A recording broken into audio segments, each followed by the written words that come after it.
Eh bien, bonjour à toutes et à tous. Bienvenue pour cette deuxième masterclass French Tech Central sur le thème de l'assurance. Je suis Isabelle, référente French Tech Central pour la French Tech in the Alps Valence Roman. Alors, un petit rappel en deux mots pour ceux et celles pour qui ce sera encore un peu flou. French Tech Central, c'est un programme d'envergure nationale qui a pour objectif de rapprocher les acteurs publics des entreprises et de permettre ainsi aux entreprises de faciliter leur démarche par un accompagnement des services publics. Ce matin, on vous propose un échange avec deux compagnies d'assurance, Generali et AXA, deux intervenants que je vais vous présenter et que je remercie bien sûr d'ores et déjà d'avoir accepté d'animer cette masterclass. Alors, Amandine Lallier, conseillère entreprise du cabinet Generali Florent Martin à Tournon, spécialisée dans l'accompagnement des entreprises, des services numériques et d'innovation. Octave Colson, agent général prévoyance et patrimoine chez AXA Assurance à Valence, spécialisé dans l'accompagnement des indépendants et des entreprises sur la protection sociale, la retraite et la gestion du patrimoine. Nous allons pouvoir commencer. Si vous avez des questions, n'hésitez pas à nous interrompre. Je te laisse la parole, Octave. Merci Isabelle. Du coup, déjà en préambule, quand on s'est rencontré avec Amandine et qu'on a préparé cette masterclass, on s'est dit qu'en fait, on aimerait vraiment remettre en fait l'assureur au cœur de la relation avec l'entreprise et au même titre qu'un expert comptable, qu'un avocat ou qu'un banquier, de vous convaincre que cette relation de proximité avec son assureur est vraiment un gage de pérennité, de conseil et même de niveau de protection de l'entreprise. Et je laisse la main à Amandine pour détailler ce point-là déjà en préambule.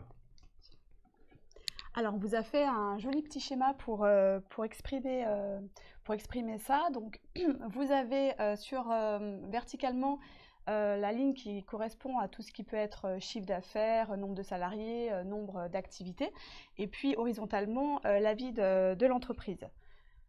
La petite courbe qu'on a détaillée, ça représente toute la vie de l'entreprise, l'évolution à travers le temps.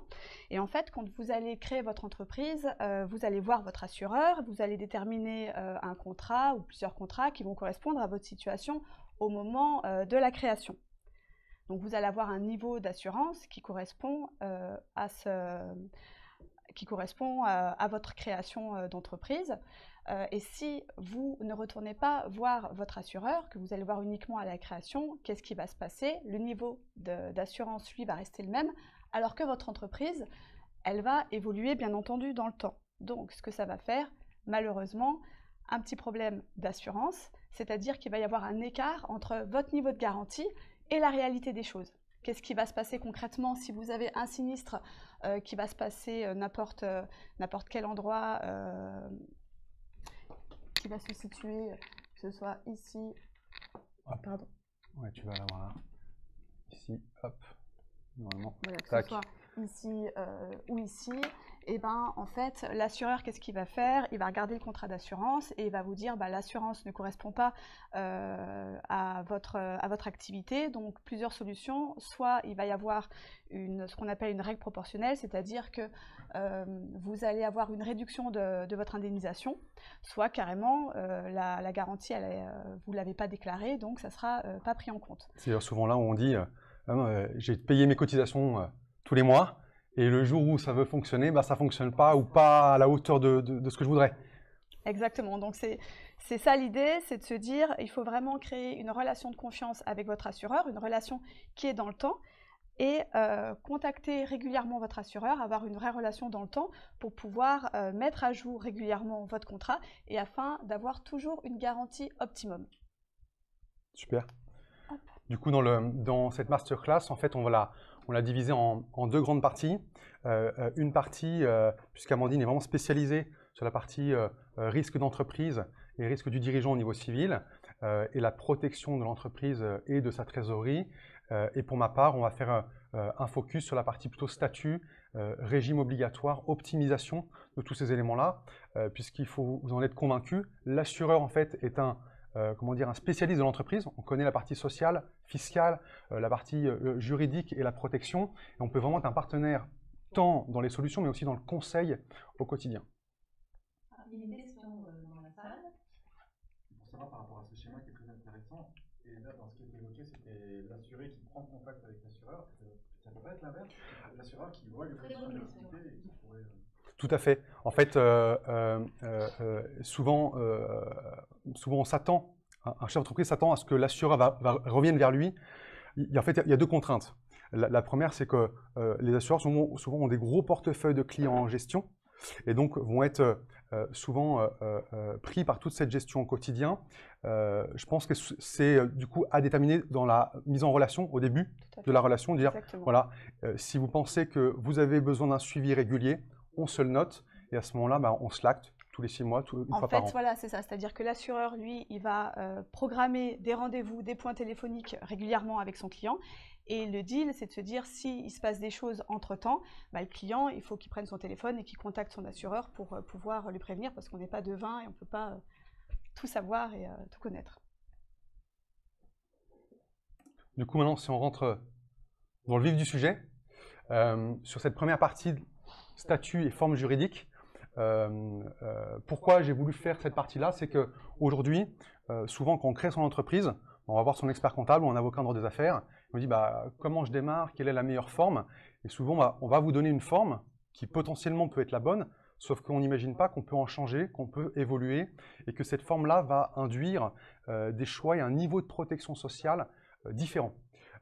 Sur le schéma, on voit très rapidement 3 formes, les majoritaires qu'on voit sur la place, sachant que dans les entreprises individuelles, on peut aussi intégrer tout ce qui est micro-entreprise et auto-entreprise, et qu'on soit en entreprise individuelle ou en SARL, grosso modo, on va être souvent sur le statut de travailleur non salarié, donc affilié à la sécurité sociale des indépendants.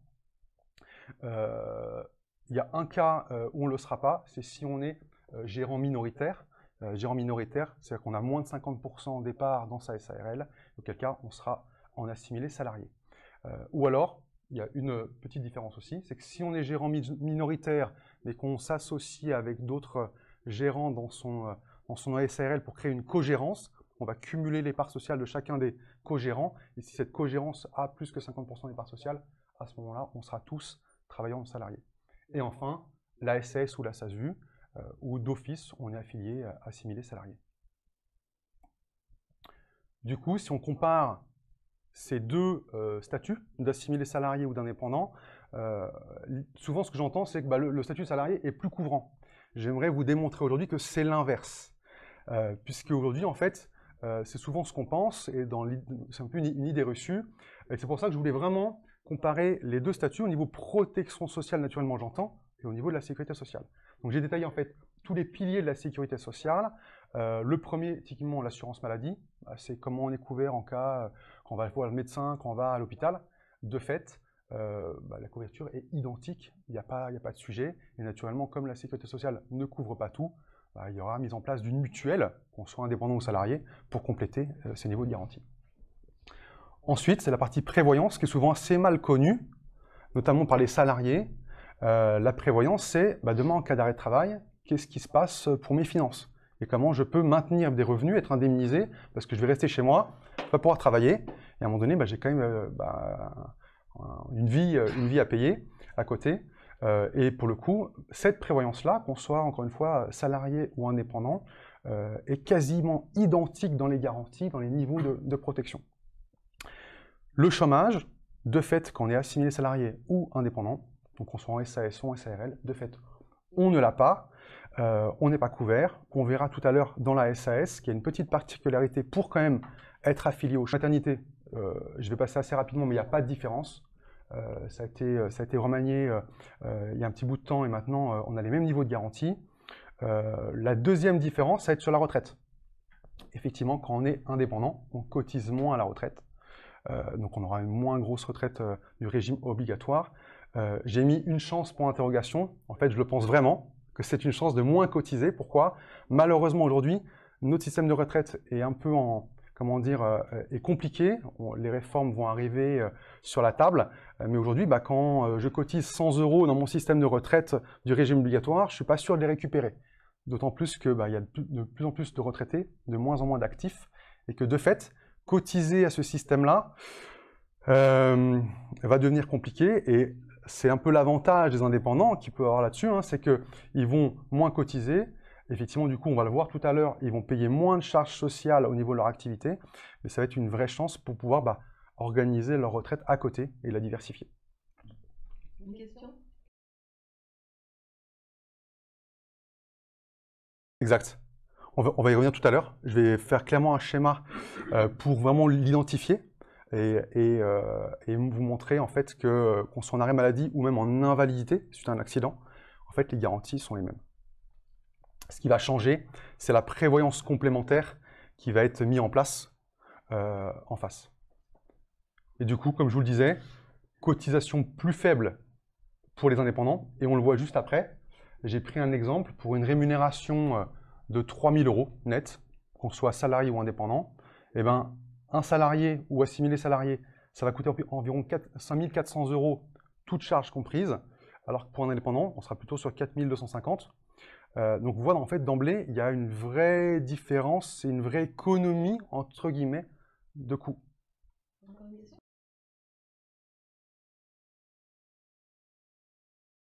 C'est exactement là où je veux vous emmener, en fait. Alors, on verra, en fait, l'ASS a des vrais avantages, et il y a des situations où l'ASS va être à privilégier. Néanmoins, quand on regarde sur le papier aujourd'hui, on voit qu'il n'y a pas beaucoup de différence. Effectivement, démarrer en SARL peut être une opportunité de payer moins de charges sociales au démarrage. Et on verra en plus qu'il y a d'autres différences tout à l'heure. La dernière petite différence, c'est sur la partie taxation des dividendes. Je vais être très rapide dessus parce qu'on est plutôt sur un élément technique. Mais effectivement, souvent la SAS est créée, pour revenir là-dessus, pour cet avantage-là, pour la sortie en dividende avec une fiscalité avantageuse. Fiscalité qu'on pourra avoir d'ailleurs sur la SARL, mais qui va être limitée à un certain montant. Et du coup, pour étayer la question tout à l'heure sur quelles sont les garanties précises, là j'ai fait un schéma en fait pour revenir sur les garanties en cas d'arrêt de travail et en cas d'invalidité. On voit qu'en bas, l'arrêt de travail peut durer jusqu'à 3 ans au niveau de la sécurité sociale, qu'on soit indépendant ou salarié. Et ensuite, de manière quasiment automatique, au bout des 3 ans, on bascule sur la partie invalidité. Et là, l'invalidité, on va plutôt la déterminer selon le taux d'invalidité, entre 0 et 100%. Et cette indemnisation sur l'invalidité va être dépendante, va être entre guillemets donnée jusqu'au moment où on va pouvoir prendre sa retraite. Si on prend quelqu'un toujours qui gagne à peu près 3 000 €, aujourd'hui, la sécurité sociale des indépendants ou des salariés donne à peu près 50% de sa rémunération à partir du 3e jour. Donc, il y a 3 jours de carence qui peuvent être complétés par la convention collective, mais en tout cas, la sécurité sociale donne ce montant-là, et ça pendant 1 an. Au bout d'1 an, ça s'arrête. Les seules conditions pour que ça puisse continuer pendant 3 ans, c'est qu'on soit déclaré en ALD, affection longue durée. Pour le coup, il y a une liste très précise au niveau de la sécurité sociale, et si on ne rentre pas là-dedans, eh ben, même si je suis encore en arrêt maladie, je ne suis plus couvert. Sur la partie invalidité, donc là, l'invalidité, c'est j'ai perdu une capacité fonctionnelle à travailler, je ne peux plus travailler à 100%. Et là, pour le coup, la sécurité sociale, ils sont assez marrants puisqu'ils ont dit l'invalidité partielle, elle commence à 66%. En dessous, il ne se passe pas grand-chose.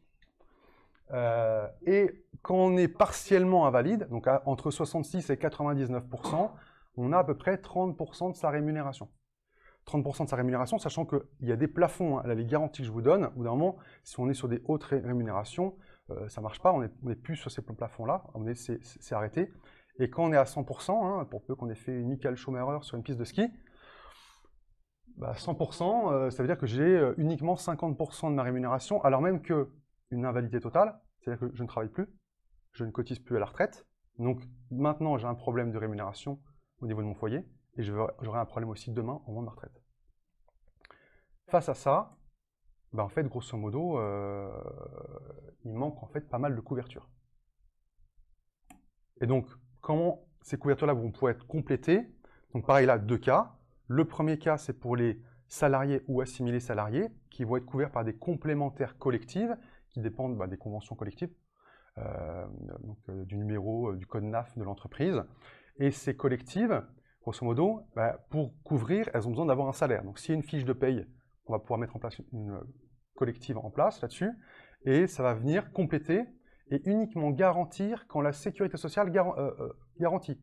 Donc en fait, si la sécu garantit pendant 1 an, grosso modo, ça va venir compléter jusqu'à à peu près 100% de son salaire net, potentiellement. Par contre, ça ira pas plus loin.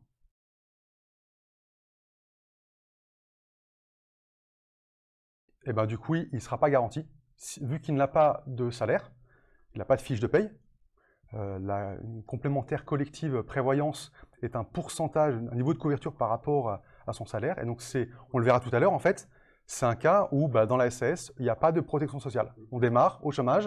Alors souvent, les gens me disent, Octave, oui, très bien, mais j'ai mon chômage, c'est bon, en cas d'arrêt maladie, ça suffit. Oui, sauf que l'arrêt maladie, si c'est un diabète, c'est à vie. Si c'est un accident, c'est à vie. Et en fait, ça va potentiellement modifier ma carrière ou l'orientation de mon entreprise. Et de la même manière, si on est invalide, ça va juste venir compléter un tout petit peu les éléments de la sécurité sociale. Mais au final, on voit en fait qu'il reste pas mal de rouge et de rose à compléter. À l'inverse, un indépendant, lui, il n'est pas soumis à une convention collective. Il va pouvoir souscrire un contrat de prévoyance privée avec les garanties qu'il veut. C'est vraiment quelque chose en tiroir, avec des niveaux de garantie forfaitaires. Et lui, il peut compléter pendant 3 ans. En cas d'invalidité, il peut démarrer sa couverture à partir de 33%, voire même 25%, voire même 15%. Donc tout à l'heure, je vous disais, le statut d'indépendant, il coûte moins cher et potentiellement, il peut être plus couvrant. Vous en avez la démonstration à l'écran. Maintenant, si on regarde à la création, et ça fait écho à ta question, effectivement, en SAS, je me crée en SAS, et souvent, c'est souvent l'exemple qu'on donne, c'est oui, mais Octave, au moins, je ne paye pas de charges sociales, je ne me rémunère pas, je touche mon chômage, je ne paye pas de charges sociales, je suis gagnant. Oui, très bien, sauf que si on ne cotise pas à un moment donné, on n'a pas de couverture.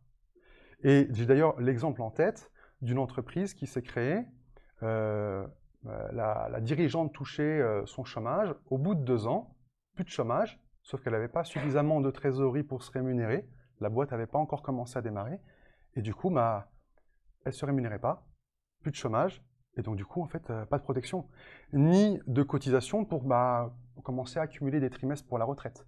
Donc là, pour le coup, ça fait un vrai trou dans la raquette. Et ça veut dire que la seule solution pour se couvrir à ce moment-là, c'est d'avoir une prévoyance privée, un peu comme un indépendant, sauf que cette prévoyance, c'est au niveau personnel qu'on doit la payer. Et au niveau personnel, quand on est au chômage et qu'on démarre, potentiellement les revenus sont plus bas, on n'a pas forcément les moyens de se couvrir, et souvent c'est pas fait. Donc il y a un vrai trou dans la raquette au niveau de la protection du dirigeant et des gens qui démarrent à ce niveau-là. A l'inverse, en SARL, pas de rémunération égale quand même un niveau minimum de charges sociales, et c'est souvent ça qui est un peu critiqué par les gens qui démarrent en SAS. Effectivement, il faut payer à peu près 1 200 € tous les ans pour avoir une couverture, sauf qu'en fait, ça ne sert pas à rien. De fait, cette couverture va donner déjà des indemnités journalières, alors même que je ne me rémunère pas, à hauteur de 20 € par jour. C'est pas grand-chose, mais c'est déjà quelque chose. Et ça, je vais pouvoir quand même valider 3 trimestres de retraite, alors même que je ne me rémunère pas.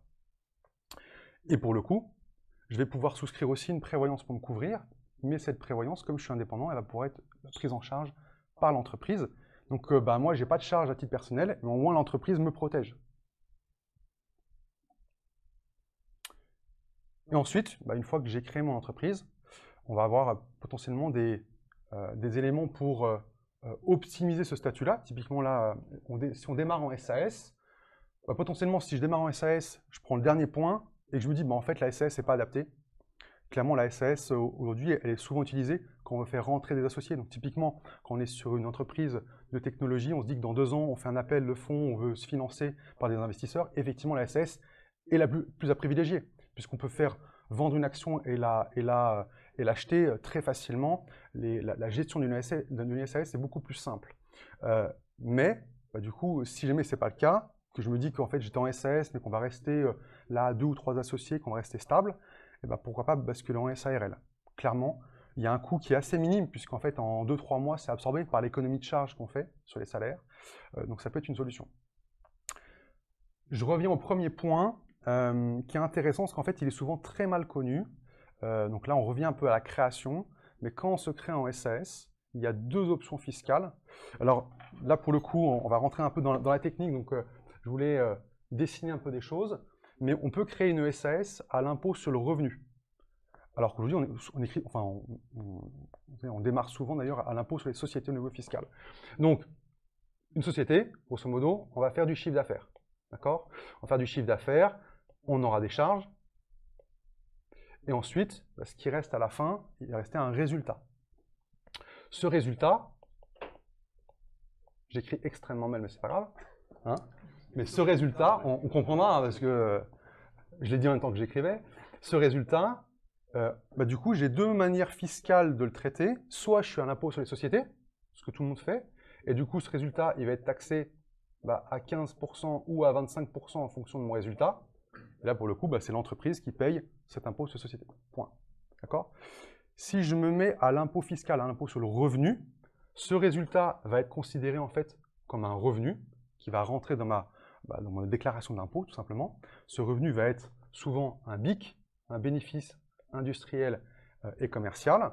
Et ce BIC, en fait, il va être imposé à l'impôt sur le revenu d'un côté, je vais payer des charges sociales de l'autre, mais comme c'est un revenu professionnel, la CSG-CRDS va être allégée et on va être sur un taux de mémoire qui est autour des 9,7%, alors même que quand on est sur des revenus du patrimoine, on est à 17,2%. Donc là, on voit très bien que le premier intérêt, c'est de pouvoir sortir de la rémunération même moins imposée que des dividendes, puisque quand on est à l'impôt sur le revenu, on ne peut pas sortir des dividendes, c'est forcément des BIC, et les dividendes sont plus imposés que ça.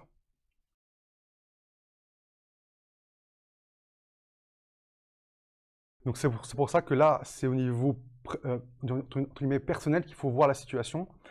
Le vrai intérêt de démarrer en SAS à l'IR, c'est de se dire, on va démarrer, les premières années, on aura du déficit, et donc ce déficit, au lieu de le laisser dans l'entreprise, on va pouvoir se l'imputer à titre personnel.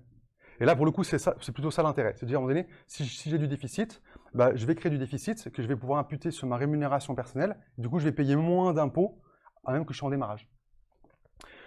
C'est aussi une situation qui est souvent utilisée au moment de la retraite. Je suis nouvellement retraité, je veux avoir une activité au moment de ma retraite et je veux me sortir de la rémunération avec pas beaucoup d'imposition au niveau charge sociale, je veux dire. C'est clairement une situation qui est à privilégier. Sachant qu'on peut rester en SAS à l'impôt sur le revenu maximum 5 ans. Voilà pour ce petit détail. Je vais revenir du coup sur d'ailleurs la question qui avait été posée sur le chômage. On peut être mandataire social de sa SAS tout en cotisant au chômage. Donc je vais revenir là-dessus parce que c'est assez précis, c'est quelque chose qu'on ne connaît pas. Pour le coup, un mandataire social, il crée son entreprise avec plusieurs associés et le mandataire social, c'est la direction de l'entreprise. Mais à côté, peut-être que dans l'entreprise, il a une fonction technique. Il code, il monte des réseaux, il crée des choses.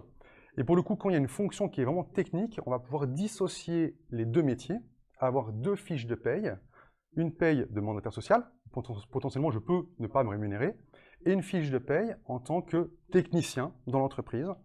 Et là, c'est pour ça qu'il faut vraiment préciser d'avoir une fiche de paye, un contrat de travail écrit sur ce sujet-là, et il faut justifier d'un lien de subordination. Ça veut dire quoi? C'est-à-dire que si jamais je suis mandataire social avec plus de 50% des actions, ça ne marche pas. Puisque je suis président et salarié, je n'ai pas de subordination avec moi-même. On est jugé parti. Donc c'est pour ça qu'il faut être au moins 3 associés, avoir un actionnariat minoritaire. Et pour le coup, c'est-à-dire que si demain je vends toutes mes actions, que je ne suis plus mandataire social, je serai encore salarié, puisque je dépends de l'entreprise. Et dans cette situation-là, au niveau de mon poste de salarié, là je vais être considéré comme un salarié véritable et je vais pouvoir demander à Pôle emploi l'inscription à Pôle emploi pour cotiser au chômage. Du coup, en fait, typiquement dans les périodes qu'on vit aujourd'hui au niveau économique où on ne sait pas trop où on va, ça peut être une situation intéressante de dire faisons ça, cotisons au chômage, parce que si demain l'entreprise ça se passe mal, au moins j'ai une sauvegarde derrière. Très clairement. Ensuite, troisième point, ça va être l'arbitrage entre le salaire et les dividendes. Souvent, quand on prend la SAS, on se dit je me sortirai que des dividendes. faut avoir en tête que si on sort que des dividendes, on n'a pas de cotisation sociale, donc on n'a pas de retraite, on n'a pas de protection sociale. Mais néanmoins, ça peut être intéressant. Intéressant seulement si, au niveau de mon foyer personnel, j'ai un niveau d'imposition qui est élevé. Dans toutes les simulations moi, que j'ai fait sur ce sujet-là, grosso modo, en dessous de 80 000 € de revenus d'un foyer, où dedans il y a un couple et 2 enfants, c'est pas intéressant en fait de prendre des dividendes. Il vaut mieux prendre de la rémunération, cotiser pour la retraite, cotiser pour sa protection. Monter une holding, et là pour le coup, on va essayer de prendre le meilleur des deux mondes. Je garde la SAS en bas, en société fille, où du coup je vais pouvoir faire rentrer potentiellement des investisseurs. Mais à titre personnel, je trouve que c'est plus intéressant peut-être d'être en travailleur non salarié, affilié à la sécurité sociale des indépendants. Et du coup, je vais créer une holding, une société, en SARL, où je serai moi tout seul dedans. Je vais faire monter les actions de la SARL dans ma holding, et potentiellement, je vais du coup accéder à ce statut-là. Et en même temps, je vais pouvoir faire remonter des dividendes avec une taxation beaucoup plus légère, et profiter de cette holding pour réinvestir demain sur une SCI avec un bâtiment ou d'autres activités. Voilà, tout simplement les éléments à notre main sur la SAS. Alors effectivement, c'était le fameux RSI dans le passé qui a été dissous et maintenant tout est passé à la sécurité sociale des indépendants. Donc en fait, c'est le même organisme qui gère les salariés et les indépendants aujourd'hui. Et donc toutes les bévues qu'on a pu avoir sur le RSI, qui d'ailleurs fait qu'aujourd'hui les gens vont vers la SAS principalement aujourd'hui, ça n'est plus. Et d'ailleurs, pour revenir sur ce point-là, souvent les gens qui sont montés en indépendant au RSI démarraient, payaient un tout petit peu de charges sociales au RSI, et au bout de la 3e année, on leur faisait le rappel de toutes les charges passées, et ils prenaient un ticket de 50 000 € et ils coulaient. C'est plus le cas aujourd'hui. Pourquoi? Parce que dès sa création, on va pouvoir déclarer aux URSSAF la rémunération réelle qu'on pense prendre dans l'année, et du coup d'emblée, je dis typiquement, moi c'est ce que je fais tous les 1er janvier. 1er janvier, je dis je pense me rémunérer tant sur l'année, et automatiquement les URSSAF me calculent un échéancier là-dessus. Du coup, si c'est un indépendant, c'est un bénéfice sur la rémunération.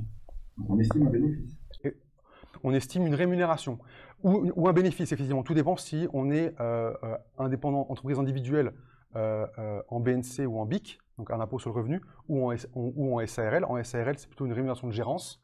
Et la rémunération de gérance, grosso modo, on peut savoir à peu près combien on prend. Voilà. Et donc, tout le long de l'année, si je pense et faire évoluer cette rémunération à la hausse ou à la baisse, je vais pouvoir faire modifier aux URSSAF cette potentiel atterrissage. Du coup, je peux vraiment moduler parce que je paye réellement en cotisation sociale.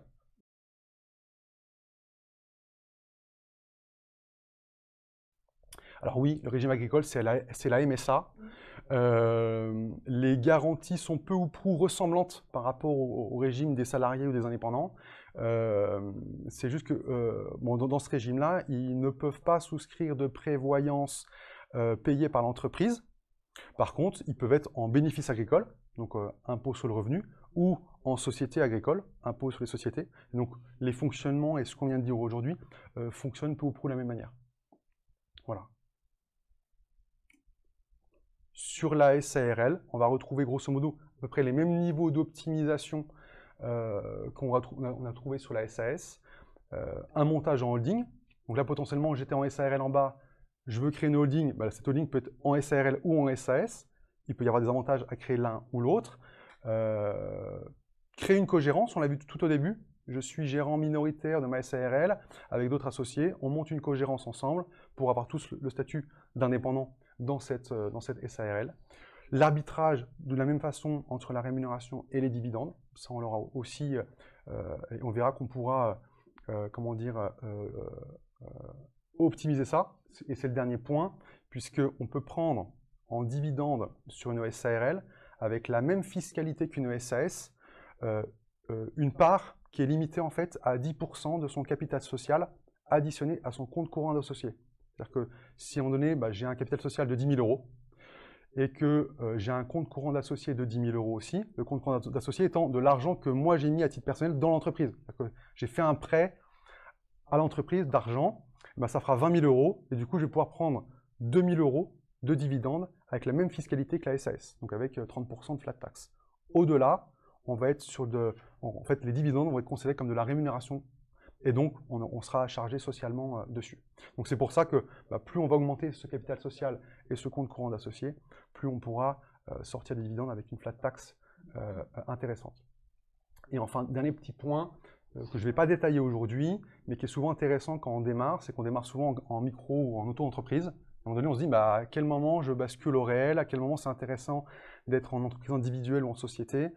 Grosso modo, dans les simulations que j'ai pu faire, à partir de 45 000 € de chiffre d'affaires, ça commence à être intéressant de basculer au réel, même si en micro-entreprise, je ne payais pas de TVA, et qu'au réel, je vais devoir facturer de la TVA, donc ça va faire diminuer grosso modo mon bénéfice dans l'entreprise. Alors, naturellement, c'est à étudier au cas par cas, mais clairement, c'est des solutions qui sont à regarder. Donc voilà sur la partie optimisation de la rémunération et de mémoire. On va démarrer maintenant avec la partie protection de l'entreprise avec Amandine. Tout à fait. Merci Octave. Oui, on en aura besoin. C'est ça. Alors, comment protéger mon entreprise? Alors, vous avez eu une belle idée, vous avez créé votre entreprise, vous avez mis toute votre énergie, vous avez mis du temps, pour certains même de l'argent, donc il n'y a pas le choix, il faut que ça marche. Vous allez mettre toute votre énergie pour développer votre activité et puis durant votre vie d'entrepreneur, vous allez rencontrer des imprévus, que ce soit un accident de la circulation, que ce soit un local qui brûle, que ce soit un salarié qui se blesse ou encore un client qui refuse de payer. Tout ça, ça peut coûter de l'argent à votre entreprise. Donc, pour protéger votre entreprise face à ces aléas, on a un super outil qui s'appelle les assurances. Alors oui, face aux assurances, on se pose beaucoup de questions. Est-ce que c'est obligatoire? Est-ce que j'en ai vraiment besoin? Est-ce que finalement je ne paye pas pour rien? À chaque fois que j'en ai besoin, ça ne marche pas. Donc bon, face à ce constat-là, il y a deux solutions. Soit vous dites, très bien, je m'assure que pour ce qui est obligatoire, je prends le minimum d'assurance et puis je paye moi-même ce qui peut arriver, ce qui peut m'arriver. Je suis mon propre assureur finalement. Alors, par exemple, si je vous donne l'exemple d'un accident de la circulation, ce qui est obligatoire en fait, c'est la responsabilité civile automobile. La responsabilité civile automobile, c'est imposé par la loi, vous devez vous assurer pour ça, c'est les dommages que vous pouvez causer aux autres. Donc votre voiture, elle-même, vous n'êtes pas obligé de l'assurer en dommages. Donc mettons, vous avez un accident, vous êtes responsable de l'accident, l'assurance va prendre en charge les dégâts pour les autres personnes, et puis pour vous, si vous n'êtes pas assuré, on ne vous donnera rien. Donc, ça sera à vous de payer, soit avec l'argent de l'entreprise, soit avec votre propre argent, une nouvelle voiture. Alors si vous faites ça, c'est un pari un petit peu fou sur l'avenir, et comme tout pari, soit on gagne, et c'est tant mieux pour vous, vous n'avez pas payé grand-chose, soit on perd. Et au mieux, ça va coûter de l'argent à votre entreprise. Au pire, ça va carrément la faire couler. Donc, l'autre solution que vous avez, c'est de confier la maîtrise de vos risques à un assureur. Donc, l'idée, c'est avec votre assureur de faire le tour de tout ce qui peut se passer dans votre vie d'entrepreneur, tous les risques, et l'assureur va vous proposer des cotisations en face de chaque risque. Comme ça, vous allez pouvoir maîtriser vos risques, maîtriser votre budget. Alors même si au fond, vous allez toujours avoir des petits frais à votre charge comme des franchises ou comme de la vétusté, vous pourrez quand même plutôt bien maîtriser votre budget et votre trésorerie et ça va vous permettre de voir l'avenir plus sereinement et puis de ne pas avoir de mauvaises surprises surtout. Donc aujourd'hui, on ne va pas pouvoir tout voir, tous les risques, toutes les garanties, ce serait beaucoup trop long. Alors j'ai choisi de vous parler des garanties qui sont un petit peu moins palpables et qui ne sont pas obligatoires. Oui. Question ?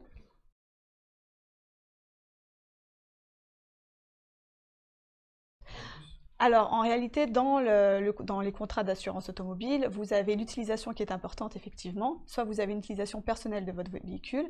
Si vous avez une utilisation professionnelle, il faut prévenir votre assureur parce qu'effectivement, il peut y avoir une majoration pour cette utilisation-là, qui est particulière. Donc, ça veut dire qu'une utilisation à titre personnel, si ça n'a pas été précisé, si il s'en est servi, le jour où il y a un accident, c'est un déplacement professionnel, là, ça risque de coincer. Tout à fait. D'accord. D'où souvent la question à se dire, je suis assurée pour rien. Donc, c'est pas que vous êtes assuré pour rien ou ça marche jamais, vous êtes assuré que pour les dépassements pour personnels, ce que vous avez choisi dans le contrat et pas pour ce qui n'est pas prévu dans le contrat. Et d'où la thématique du jour, entre guillemets, d'avoir cette relation de proximité avec son assureur pour pouvoir adapter les choses en fonction de l'évolution. Tout à fait. Donc justement, on est un petit peu dans le thème, on va voir en priorité donc, la responsabilité civile. Donc la responsabilité civile, c'est quoi? C'est c'est le fait de réparer en fait tous les préjudices que vous pouvez causer au cours de votre activité professionnelle. Donc on va avoir deux grands axes là-dessus, sur la responsabilité civile. La responsabilité civile après livraison ou responsabilité civile professionnelle, c'est en fait tous les dommages que vous causez après avoir effectué votre prestation ou après avoir livré votre produit. Ça peut être suite à une erreur, une omission, une négligence, même une malveillance, un conseil inadapté, violation de droit à l'image, droit d'auteur, perte ou suppression de données, défaut de performance, divulgation d'informations confidentielles, violation des protections des données personnelles, et la liste est non exhaustive, vous l'aurez compris, il y a beaucoup de choses qui peuvent se passer dans la vie d'une entreprise. Je vais vous donner des petits exemples pour que ce soit plus clair. Par exemple, vous êtes une entreprise web designer, vous faites un logo pour un client, et puis en fait, il a un concurrent à votre client qui porte réclamation parce qu'en fait, le logo que vous avez dessiné, il est trop proche du sien et ça nuit à son image. Bon, bah là, clairement, votre responsabilité est engagée. Vous pouvez aussi créer un visuel pour une entreprise, une publicité promotionnelle pour un produit, et puis le client a plusieurs produits et vous vous trompez dans la référence du produit. Donc finalement, dans la publicité, le produit, la référence ne correspond pas au bon prix, et bien forcément, ce n'était pas dans le bon sens, c'est pour le coup beaucoup plus cher. Donc là, ça va coûter à votre client et donc votre responsabilité va pouvoir être engagée. Vous pouvez avoir aussi le fait, vous êtes développeur, vous allez chez votre client, vous réalisez votre prestation et puis vous ne faites pas attention et vous ne vous en rendez même pas compte, vous supprimez la base de données client de votre client. Lui s'en rend compte 3 jours plus tard. Bon, et bien effectivement, ça va susciter des frais, votre responsabilité est engagée. Tout ça pour dire qu'il peut se passer beaucoup de choses. Tout ce que je vous dis, c'est des exemples qui existent.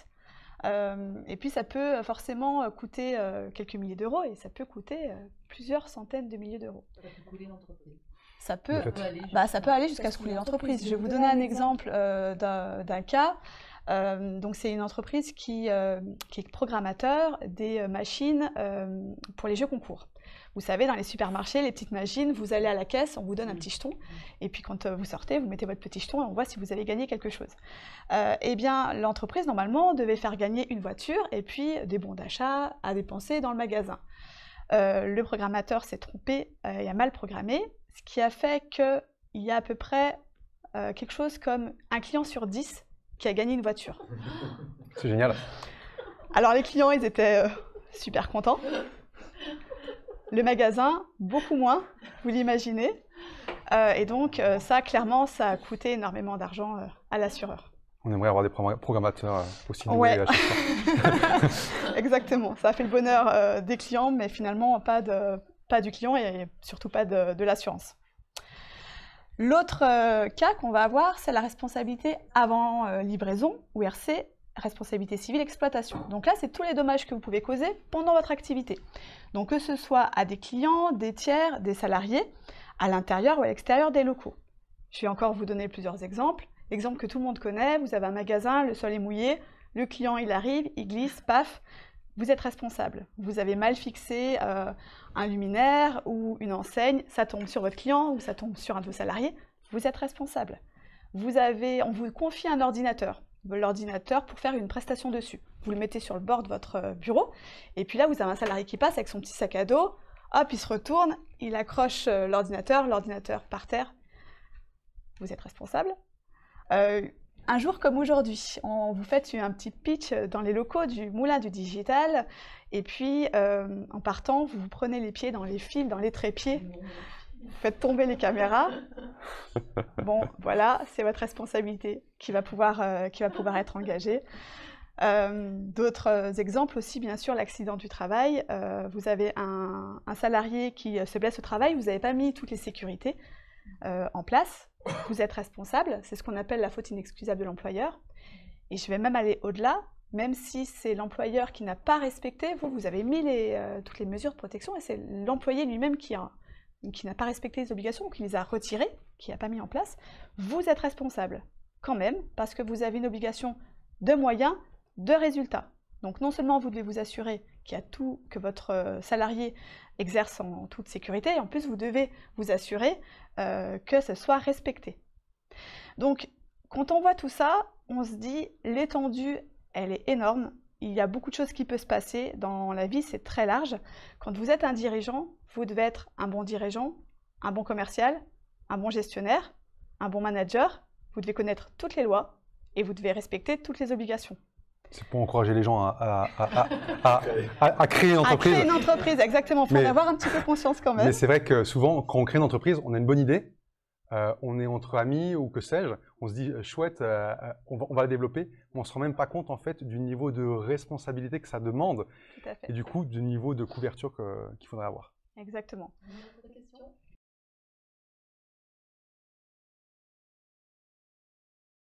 Alors non, justement, je voulais peut-être pas expliquer. En fait, la responsabilité civile, elle est obligatoire que dans certaines professions. Donc ça va être les professions de droit, les professions de santé, les professions du bâtiment et les professions réglementées. Pour tous les autres, pour la majorité des entreprises, la responsabilité civile n'est pas obligatoire. Effectivement, elle devient un peu de fait aujourd'hui, parce qu'elle est souvent demandée.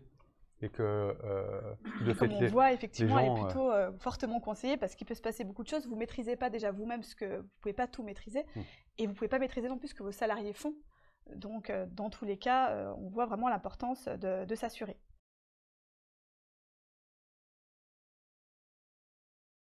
Ça peut, oui, elle peut être proportionnelle à ça, mais en fait, finalement, c'est pas que ça. Votre responsabilité, c'est par rapport à le nombre de salariés que vous avez, mais c'est aussi avec qui vous allez travailler. Si vous travaillez avec des grandes entreprises, avec des entreprises qui ont des gros chiffres d'affaires, les conséquences des préjudices que vous pouvez leur causer peuvent être énormes.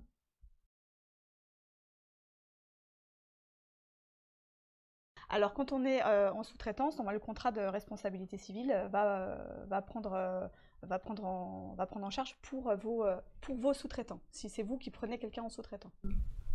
D'accord, mais on se doit de vérifier que notre sous-traitant est assuré. Oui, parce qu'en fait, au final, derrière, après, il peut y avoir des recours qui peuvent être faits à vos sous-traitants.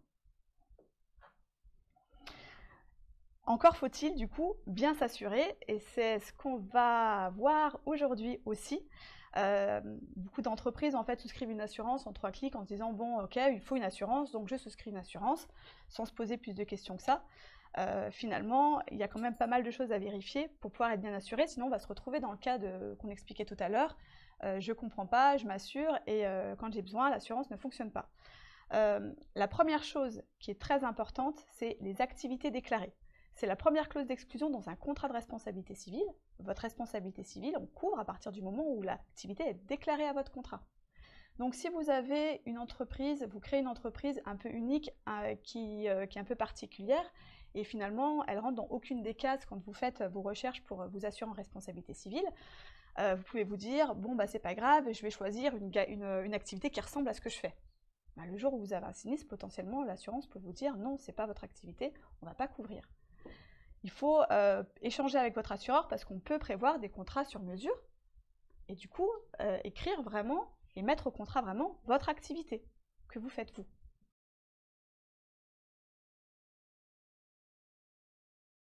Complètement, c'est exactement ça, on va s'adapter, donc c'est pour ça qu'il faut du coup se faire conseiller, on va s'adapter à l'activité du client pour qu'elle soit clairement écrite dans le contrat. Sinon on tombe dans le cas où c'est pas couvert en fait, donc on paye pour rien.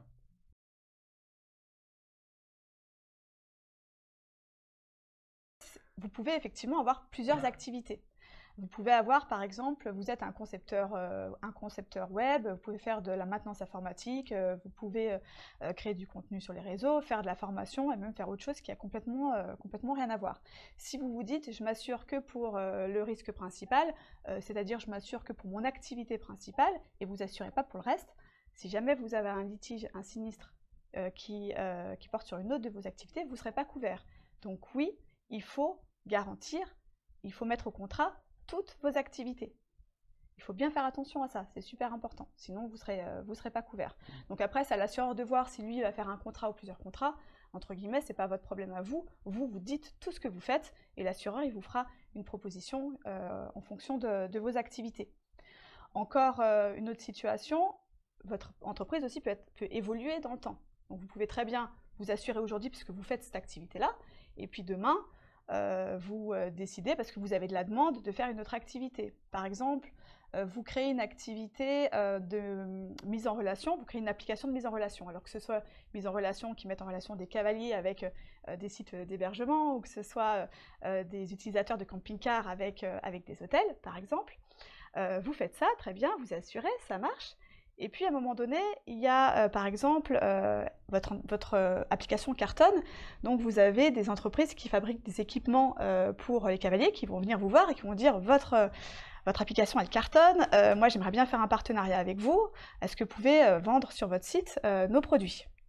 Banco, vous y allez, vous signez le contrat et puis vous oubliez de prévenir votre assureur. Et bien, s'il arrive quoi que ce soit qui concerne l'activité de vente, vous ne serez pas couvert. Donc encore une fois, la relation avec votre assureur sur le long terme est super importante pour régulièrement faire un point et expliquer tout ce qui peut se passer. Les conditions de garantie, clause exclusion. Ça aussi, c'est super important. Les assureurs, ils ont packagé des activités. Donc si vous choisissez une activité, ils ont déjà réfléchi à tous les risques qui peuvent se passer, et donc ils ont packagé, vous choisissez une activité, ça va générer automatiquement des conditions de garantie, des clauses, des limitations, des choses comme ça, ou des exclusions. Donc très important à faire attention à ça. Par exemple, vous créez en médecine parallèle, vous achetez votre diplôme sur Internet en passant 30 heures de formation. Vous prenez une assurance responsabilité civile, vous vous dites que vous êtes couvert, vous ne le lisez pas parce que ça vous embête. Et puis en fait, le jour où vous avez sinistre, l'assureur il va vous demander votre justificatif. Vous allez envoyer votre diplôme, il va vous dire bah non, ça ne marche pas, parce que dans votre contrat, il y avait une condition de garantie où il fallait avoir 200 heures de formation. Bah, c'était écrit dans le contrat. Donc, très important, lisez toutes les conditions de garantie de votre contrat, toutes les clauses et toutes les exclusions. Oui. Question. Et c'est typiquement là où on a besoin de conseils. C'est exactement ça. Exactement ça. Voilà, exactement. C'est effectivement, sur le principe, personne ne les lit. Donc, l'assureur, il est là pour ça. Il est là pour... Oh, j'ai dû appuyer sur un bouton. Il est là pour vérifier avec vous, pour balayer toutes ces conditions-là, toutes les exclusions et s'assurer que vous n'en faites pas partie. Parce que l'idée, c'est d'adapter le contrat à son client. Donc en réalité, si vous en lisant ça, vous dites « Ah non, mais moi, ça ne me va pas parce que moi, je le fais », ben ok, on va réfléchir, on va étudier le cas, on va voir avec le service souscription ce qu'on peut faire, L'idée, c'est qu'on s'adapte vraiment à vous, que vous soyez bien assuré. Mais je pense qu'il y a des personnes aussi qui doivent s'assurer en ligne, non? Donc là c'est un problème. Qui doivent C'est la limite. Voilà, c'est-à-dire faire ça vite. Oui, c'est ça. Oui. Parce que celui qui fait ça, celui qui fait ça, voilà, il bénéficiera pas des conseils évidemment de. Son assureur est assuré. En RC. C'est obligatoire. Donc le mauvais conseil de l'assureur est couvert. Voilà, et l'importance des garanties aussi, au-delà de ça, c'est-à-dire par exemple le montant des garanties. On parle d'assurance en ligne, vous doutez bien que si vous souscrivez une assurance qui est 3 fois moins chère que tout le monde, c'est bien qu'il y ait une raison, et notamment le montant des garanties peut être une des raisons de ce tarif bas. Ça, c'est un point qui est important, parce que souvent, dans les échanges avec les clients, ils disent « mais j'ai trouvé moins cher ailleurs ». Faut comprendre qu'en fait, le principe de l'assurance, c'est de collectiviser un risque potentiel dans une population. Et donc, en fait, l'assurance, c'est que des statistiques. Il n'y a pas d'humain, en fait, là-dedans. C'est que des statistiques mathématiques de potentiel risque demain. Et donc, à un moment donné, une cotisation va être associée à ce niveau de risque-là. Donc, ça veut dire qu'à un moment donné, entre deux contrats, mis à part exception, mais entre deux contrats, si l'un des deux qui est bien moins cher que l'autre pour des risques qui sont quasiment identiques, c'est qu'il y a un truc. C'est que dans la mise en œuvre du contrat, dans les exclusions, il y aura des éléments. Donc à un moment donné, et c'est là où quand on est uniquement focalisé sur le prix, on peut avoir un danger, c'est que pour le coup, dans l'assurance, le prix égale niveau de garantie, de par ce niveau statistique. Sauf exception, promotion, non promotion, j'ai envie de dire, ou que sais-je. Mais en tout cas, c'est vraiment lié. Et dans les garanties, effectivement, il y a des choses qui peuvent être importantes à avoir. Des options, par exemple, si vous êtes dans la production, les frais de dépose-repose ou les frais de retrait, ça peut être super important puisque ça peut coûter cher à votre entreprise. Donc par exemple, vous fabriquez des petites pièces mécaniques ou électroniques qui vont aller dans des machines. S'il y a un problème sur les pièces que vous avez fabriquées, eh ben, ça va vous coûter de l'argent d'aller récupérer toutes les pièces, y retourner, de la main-d'œuvre pour aller démonter et reposer les bonnes pièces. Donc ça, c'est des frais importants qui peuvent coûter à votre entreprise. C'est des options, c'est pas systématique, qui peuvent se rajouter dans votre contrat. De même que les frais de retrait, vous avez un produit qui est pareil, qui est défectueux, ou alors vous faites des fromages blancs, par exemple, et il y a une bactérie qui est détectée, et ben c'est important d'avoir cette garantie-là, puisque ça va coûter potentiellement de l'argent. Et au-delà de ça, vous allez même avoir des reconstitutions de l'image de marque, qui peut être rattaché à ça, puisque effectivement, s'il se passe ce genre de choses, en général, la marque en prend un coup, donc vous pouvez avoir, voilà, va falloir avoir de la publicité, etc., pour reconstituer votre image de marque et que ça se passe bien. Extension USA-Canada, ça c'est important si vous voulez faire de l'exportation. Alors, si vous voulez faire de l'exportation à l'étranger, il faut savoir que c'est systématiquement exclu aux USA-Canada. Pourquoi? Parce que, tout simplement, c'est pas le même système qu'en France ou que dans les autres pays. En France ou dans les autres pays, en fait, on est sur un système où vous êtes présumé innocent. Il faut prouver votre culpabilité. Aux USA ou au Canada, c'est l'inverse. Vous êtes présumé coupable et il faut prouver votre innocence. Donc, au final, souvent, ça se termine par une transaction financière. Donc, ça peut coûter de l'argent. C'est pour ça que, par principe, c'est quelque chose qui est exclu des contrats. Mais par contre, qui peut être rajouté. Ça peut être une option, une extension. Ce n'est pas tous les assureurs qui le font. Attention, c'est quelque chose qui est à vérifier. Si vous avez l'intention de faire de l'exportation à l'étranger, pensez en amont à poser la question à votre assureur, savoir si potentiellement il peut rajouter cette extension-là, parce qu'au détour d'un salon professionnel ou d'un voyage, vous pouvez rencontrer quelqu'un, ça flash, vous signez un contrat, et à ce moment-là, il suffira de passer un petit coup de fil à votre assureur et de faire rajouter la garantie, voilà, d'étudier le cas. La garantie RC Cyber, alors c'est quoi? C'est en fait si vous êtes victime d'une cyberattaque. Si vous êtes victime d'une cyberattaque et que ça cause un préjudice à des tiers, par principe, c'est pas couvert dans la plupart des contrats, on va dire.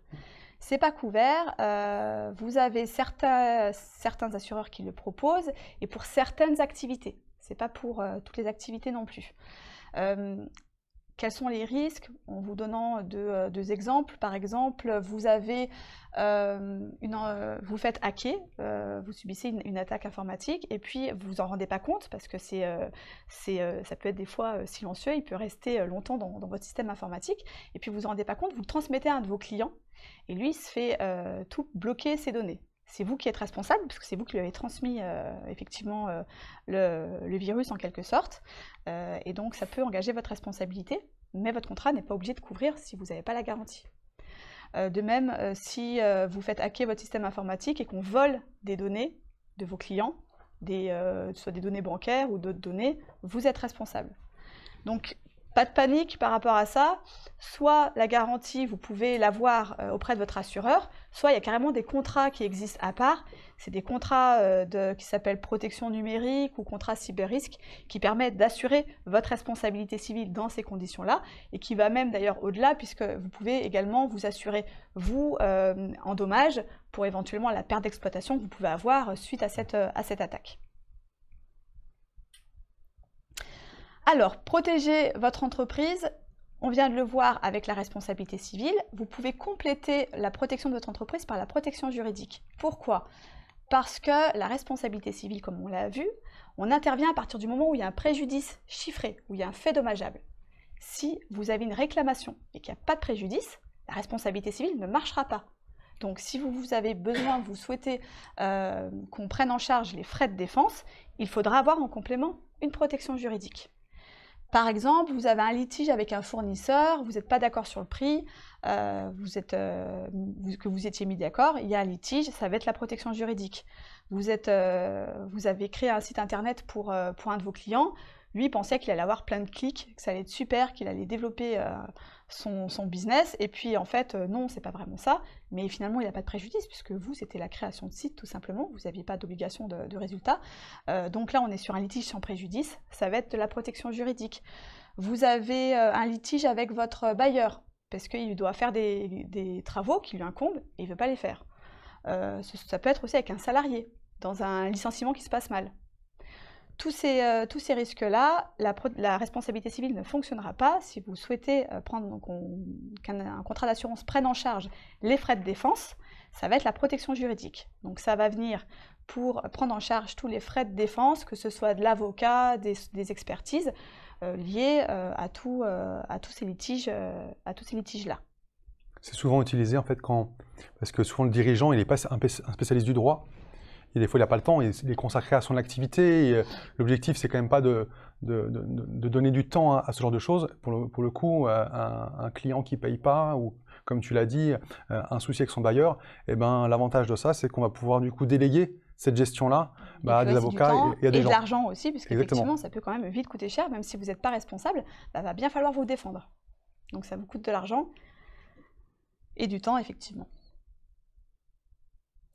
Alors on a vu à peu près pour tout ce qui est la protection, en tout cas pour partie la protection de votre entreprise. En ce qui concerne la protection de votre patrimoine personnel, petite question, est-ce que votre statut vous permet de protéger votre patrimoine personnel? Alors en fait, la réponse c'est oui et non, en partie seulement. C'est-à-dire qu'en réalité, effectivement, votre statut va permettre de limiter votre responsabilité à l'apport que vous allez mettre dans votre capital social. Sauf si vous portez caution personnelle, par exemple dans un emprunt. Par exemple. Ou encore, si vous commettez une faute de gestion dans le cadre de l'exercice de vos fonctions. En tant que dirigeant.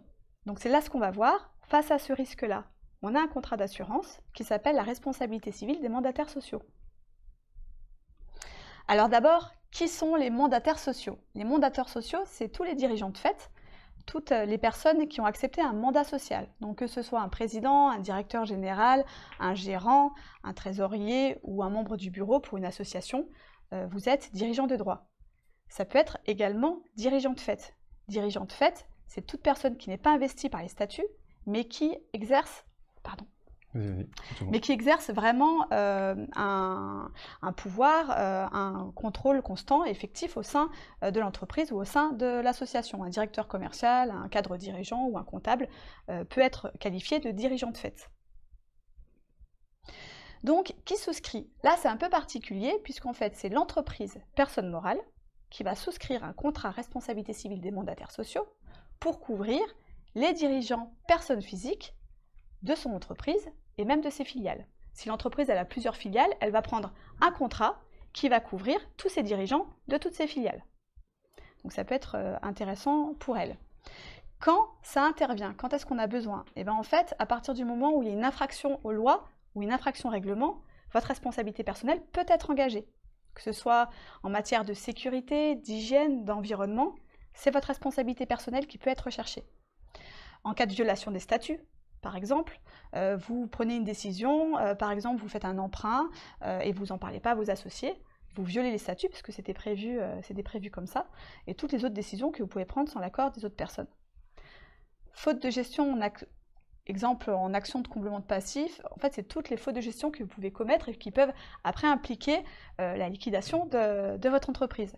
Alors on croit que ça peut jamais nous arriver, en réalité c'est quelque chose qui peut être tout à fait, qui peut arriver à tout le monde, que ce soit une faute de gestion parce que vous avez fait des mauvais choix stratégiques, vous avez fait des mauvais placements, vous avez pu faire des erreurs au niveau de vos déclarations fiscales, vous avez pu également oublier de payer votre assurance responsabilité civile. Pas de chance, il y a un sinistre. Du coup, l'entreprise, elle coule, et ben, les salariés, les associés, les clients, les fournisseurs, tout le monde peut se retourner contre vous pour aller récupérer de l'argent, tout simplement. Donc votre responsabilité est vraiment, peut-être vraiment engagée donc sur votre patrimoine personnel.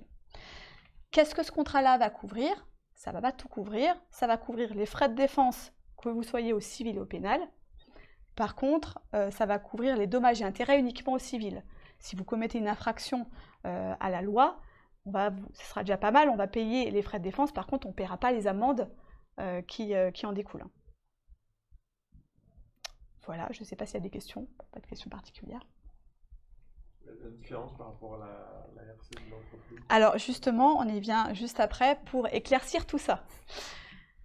Alors, pour éclaircir tout ça, entre ces trois garanties qui sont complémentaires, qui ne se chevauchent pas, la responsabilité civile va permettre de protéger l'entreprise, personne morale, et le patrimoine de l'entreprise, du fait des dommages qu'elle va causer aux tiers. On va couvrir les préjudices qu'elle va causer. La responsabilité civile des mandataires sociaux, c'est la protection du dirigeant personne physique et de son patrimoine personnel, du fait d'une faute du dirigeant dans l'exercice de ses fonctions de gestion, de direction ou d'administration. Là, on va prendre en charge ce que je viens de dire, les frais de défense au pénal et au civil, et les dommages et intérêts au civil uniquement. Et puis la protection juridique, là, c'est la protection de l'entreprise personne morale, du patrimoine de l'entreprise. Et là, on va prendre en charge les frais liés au litige juridique à partir du moment où il n'y a pas de préjudice, en fait.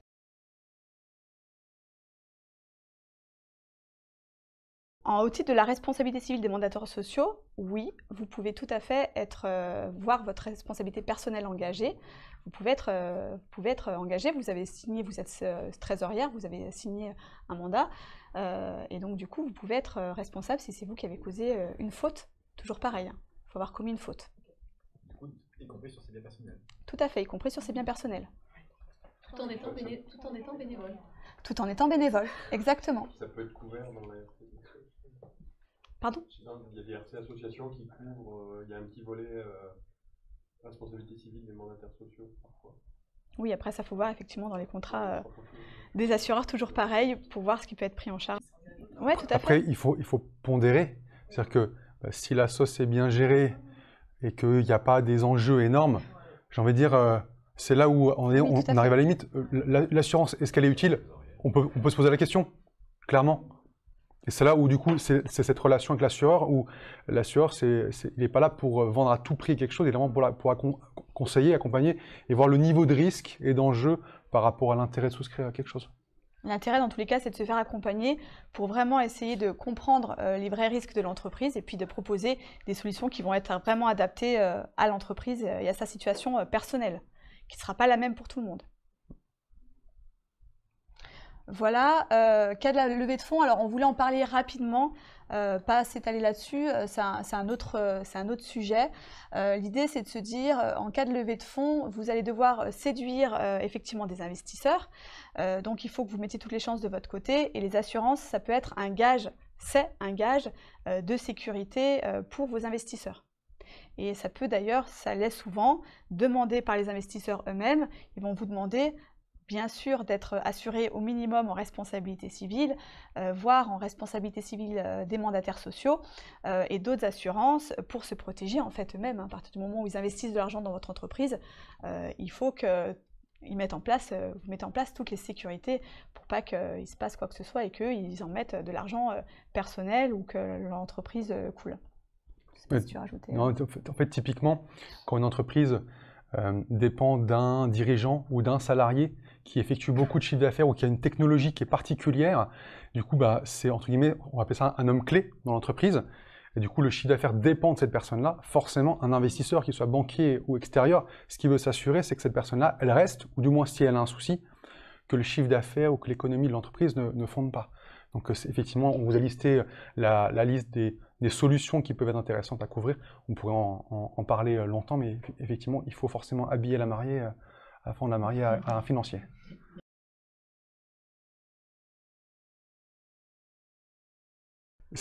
C'est là où, déjà dans le contrat de travail, on peut émettre des clauses de non-concurrence, parce que potentiellement, cette personne-là qui a une technologie, si demain elle part sous le bras avec, elle peut faire la même chose. Donc déjà dans le contrat de travail, il peut y avoir des choses. Puis après, effectivement, dans les assurances de cette personne-là, pour effectivement garantir la pérennité de l'entreprise. Et ça ne pourra pas comment dire, substituer la personne. Si la personne a un vrai talent et qu'elle part, de fait, on a beau mettre de l'argent dans l'entreprise, potentiellement l'entreprise peut être amenée à couler aussi. Hein. C'est là où il y a toujours une limite en fait dans l'assurance, c'est que ça reste toujours de l'argent, c'est pas des personnes ni des compétences. Mais au moins ça pourrait être un palliatif pour trouver le temps de recruter quelqu'un, etc. Tout à fait.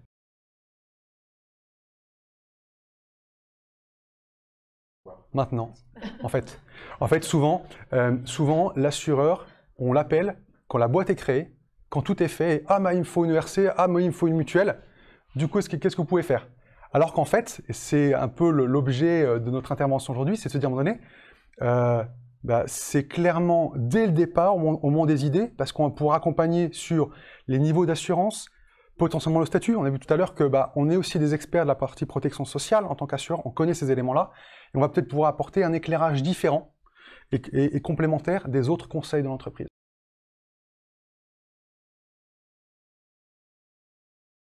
Oui, ouais, alors, clairement. Simple conseil, tu veux dire. Simple conseil. Rendez-vous de conseil. Ouais. Alors, là, on va rentrer dans un élément qui est important et que moi, souvent, je répète aux gens. Pour le coup, c'est le cas d'Amandine et moi. On est agent général d'assurance. Le statut d'agent général d'assurance, c'est un statut de profession libérale réglementée, au même titre qu'un notaire ou qu'un avocat dans des affaires. Et donc, de fait, on a dans nos statuts un devoir de conseil qui nous est imposé. Dans ce devoir de conseil, effectivement, on est à disposition, un peu comme un notaire en fait. Un notaire, si vous voulez demain avoir du conseil avant de faire un testament, il va passer du temps avec vous, et au final, le notaire ne sera rémunéré que si réellement vous faites le testament avec lui. Potentiellement, vous pouvez prendre le conseil avec lui et faire affaire avec un autre. C'est la même chose pour un agent d'assurance. On va pouvoir passer du temps. Des fois, moi j'ai en tête des dossiers que je travaille 2-3 jours parce qu'ils sont un peu complexes. Si à la fin, un client ne fait pas affaire avec moi, c'est pour moi. Et en même temps, plus je le conseille et plus mon conseil est pertinent, effectivement, il va se dire, effectivement, Octave, il est sympa, il y a eu l'affinité, la confiance s'est créée, et en fait, ça va être de fait. Mais oui, effectivement, on est vraiment là pour conseiller, passer du temps. On peut aider aussi à clarifier le projet dans les limites. Souvent, quand on commence à imaginer un projet, ça part un petit peu dans tous les sens. L'idée, avec l'assureur, on peut essayer de clarifier et dire attention, vous avez telle ou telle responsabilité. Ça peut l'aider, lui, déjà, à recadrer son activité aussi. Hein. Ça peut être une solution. Voilà, pour essayer de le cadrer, lui, déjà, dans son activité. Donc oui, bien sûr. C'est important. Jean-Philippe, rendez-vous après la masterclass. Bien, mais en fait, on peut conclure là-dessus. Grosso modo, l'idée première, l'objectif qu'on s'était donné avec Amandine, c'était de vous convaincre que l'assureur, en fait, c'est un vrai partenaire de l'entreprise. J'espère que vous en avez fait la démonstration aujourd'hui. Je crois que oui. Vous nous avez vraiment convaincus et apporté beaucoup de conseils. Donc merci pour cette intervention à tous les deux. Et puis, à bientôt pour d'autres masterclass, peut-être. Avec plaisir. Avec plaisir. Merci à tous. Et bonne journée.